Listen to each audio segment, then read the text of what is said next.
এখনই আপনাদের সামনে কিছু মূল্যবান বক্তব্য পেশ করবেন আমাদের এই এলাকার ভূমিপুত্র, আমাদের দাদা, কাকদ্বীপ পঞ্চায়েত সমিতির মাননীয় সভাপতি মাস্টারমশাই শ্রীযুক্ত মদন মোহন হালদার মহাশয়। এখনই আমাদের সামনে নির্বাচনের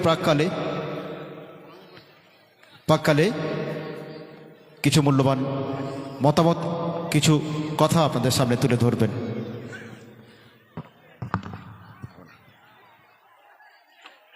নমস্কার। আমার ঠান্ডা লাগার কারণে ভয়েসটা একদম বসে গেছে। আজকের আমাদের এই নির্বাচনী জনসভায় যিনি আজকের এই সভায় সভাপতি আমাদের কাউচার বাবু, এবং আমাদের যাকে কেন্দ্র করে আজকের এই সভা আমাদের কাকদ্বীপ বিধানসভার বিধায়ক, আমাদের সকলের সুপরিচিত শ্রীযুক্ত মন্টুরাম পাখিরা মহাশয়, আর অল্প সময়ের মধ্যে উপস্থিত হবেন আমাদের প্রতিকুল রহমান।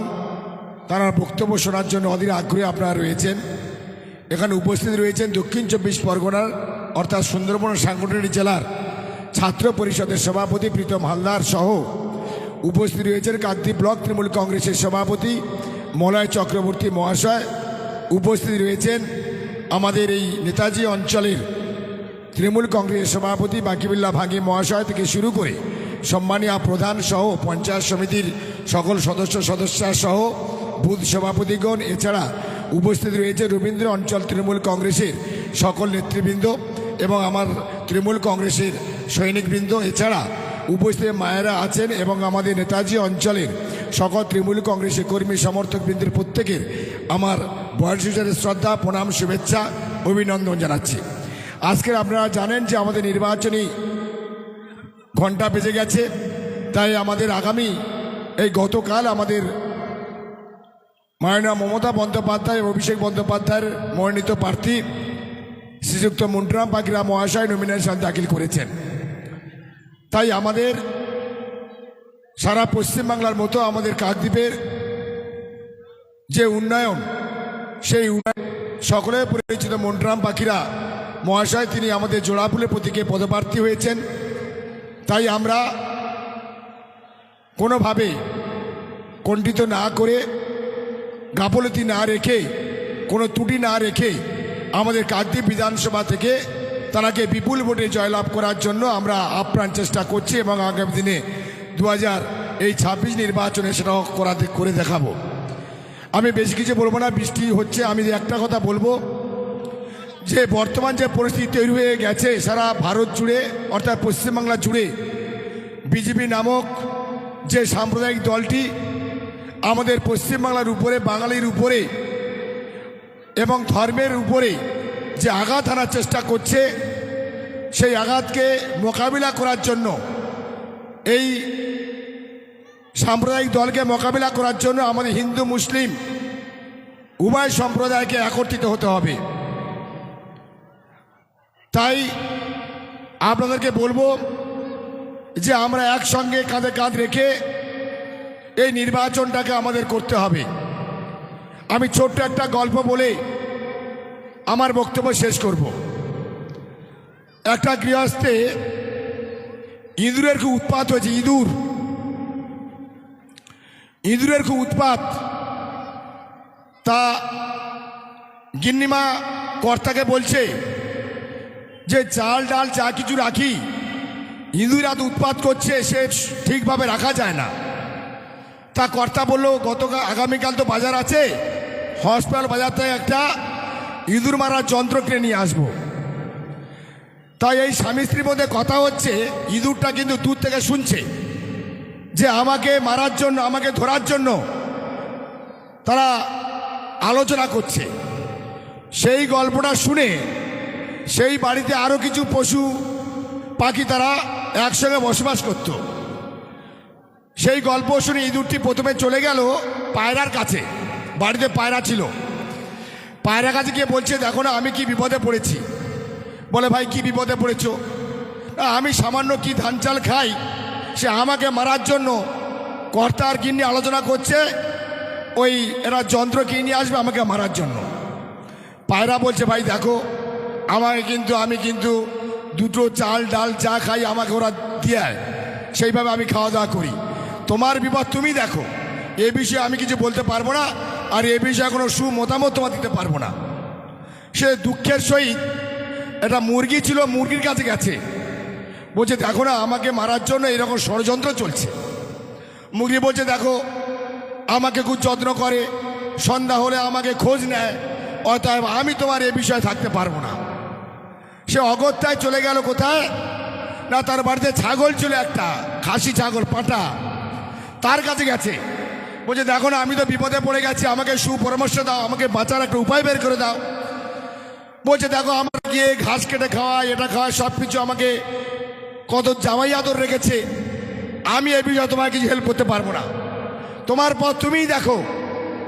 সে দুঃখের সহিত সে এক বুক দুঃখ নিয়ে বাড়ি চলে এসছে। তার রাত্রে যেই কথা ছিল যে বাজার থেকে যন্ত্র কিনে নিয়ে আসবে, কর্তা কিন্তু যন্ত্র কিনে নিয়ে এসেছে, তার রাত্রে যন্ত্র পেতে দিয়েছে।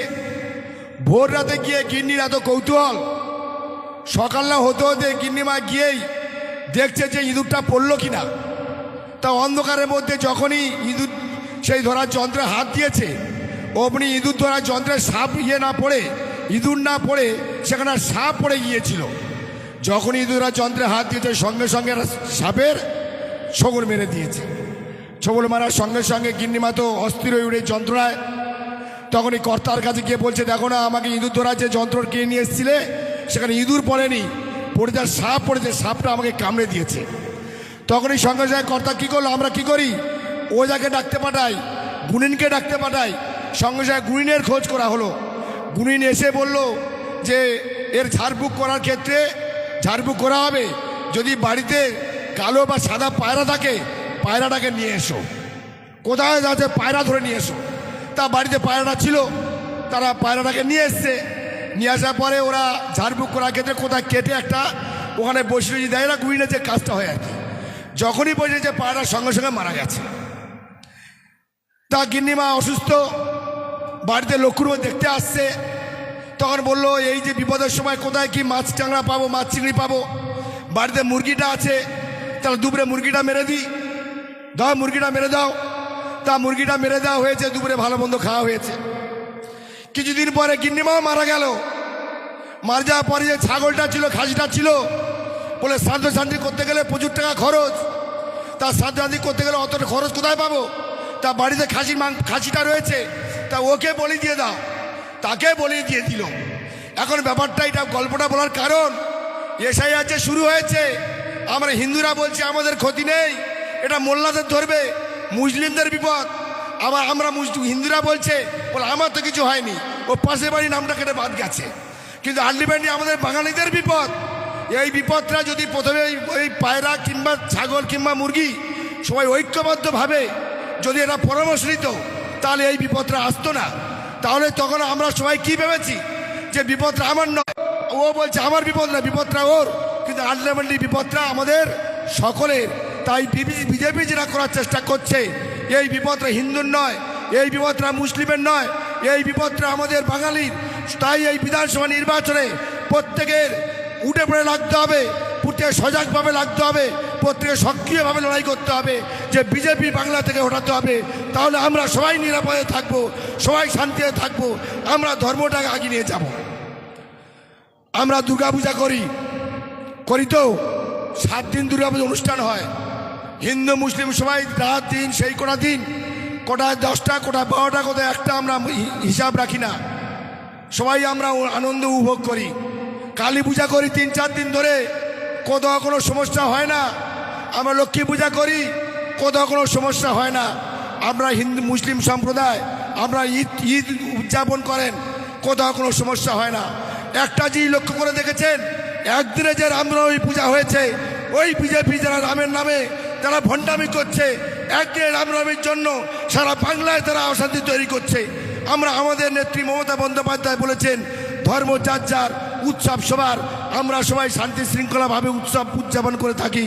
কিন্তু এই বিজেপি রামের নামে রামকে সামনে রেখে যেভাবে মানুষের ঘর জ্বালিয়ে দিচ্ছে, যেভাবে মানুষের প্রতি হিংসা আগুন জ্বালিয়ে দিচ্ছে, তাই সেটাকে রুখতে গেলে আমাদের হিন্দু মুসলিম সকল ঐক্যবদ্ধভাবে আমাদের মমতা বন্দ্যোপাধ্যায়ের হাত শক্ত করতে হবে, আমাদের নেতা অভিষেক বন্দ্যোপাধ্যায়ের হাত শক্ত করতে হবে, আমাদের কাকদ্বীপের ভূমিপুত্র মন্টুরাম পাখির হাত শক্ত করতে হবে। তাই আপনাদেরকে বলবো, আপনারা যেমন রবীন্দ্র অঞ্চলের মানুষ, এই নেতাজি অঞ্চলের মানুষ, সব ঐক্যবদ্ধভাবে লড়াই করবেন। এখানে আমাদের এরাতবাবু থেকে শুরু করে সবাই আছেন, আপনারা সবাই ঐক্যবদ্ধ লড়াই করুন। আমরাও রবীন্দ্র অঞ্চলের মানুষ ঐক্যবদ্ধভাবে লড়াই করব। রবীন্দ্র নেতাজি, আমরা বলছি আগামী দিনে কাকদ্বীপ বিধানসভায় একটা ব্যাপক লিড দিয়ে পুনরায় পঞ্চমবারের জন্য মন্টুরাম পাগলাকে আমরা আবার বিধানসভায় পাঠাবো। তাই আমি বেশি কিছু বলবো না। 29 এপ্রিল আসছে দিন, জোড়া ফুলে ভোট দিন, সকাল সকাল ভোট দিন, মা বোনদের বলে দিন, সকলকে মিলে সবাই এক ঐক্যবদ্ধভাবে জোড়া ফুলে প্রতীকে ভোট দিয়ে আমাদের বিধায়ক মন্টুরাম পাগলা মহাশয়কে পঞ্চমবারের জন্য আবার বিধানসভায় পাঠাতে হবে। এই প্রতিজ্ঞা নিয়ে, এই অঙ্গীকার নিয়ে আজকে আমার বক্তব্য শেষ করছি। জয় হিন্দ, জয় বাংলা। তৃণমূল কংগ্রেস জিন্দাবাদ, মমতা বন্দ্যোপাধ্যায় জিন্দাবাদ, অভিষেক বন্দ্যোপাধ্যায় জিন্দাবাদ। আমাদের সকল প্রিয় নেতা, কাজের মানুষ যখন ডাকে তখন পাই, মন্টুরাম পাগলা জিন্দাবাদ। জয় বাংলা। হ্যালো, ধন্যবাদ মাননীয় মাস্টারমশাই শ্রীযুক্ত মদনমোহন হালদার মহাশয় মূল্যবান কিছু কথা নির্বাচনের প্রাক্কালে বর্তমান পরিস্থিতির প্রেক্ষাপটে আপনাদের সামনে তুলে ধরলেন এই গুরুত্বপূর্ণ কথা।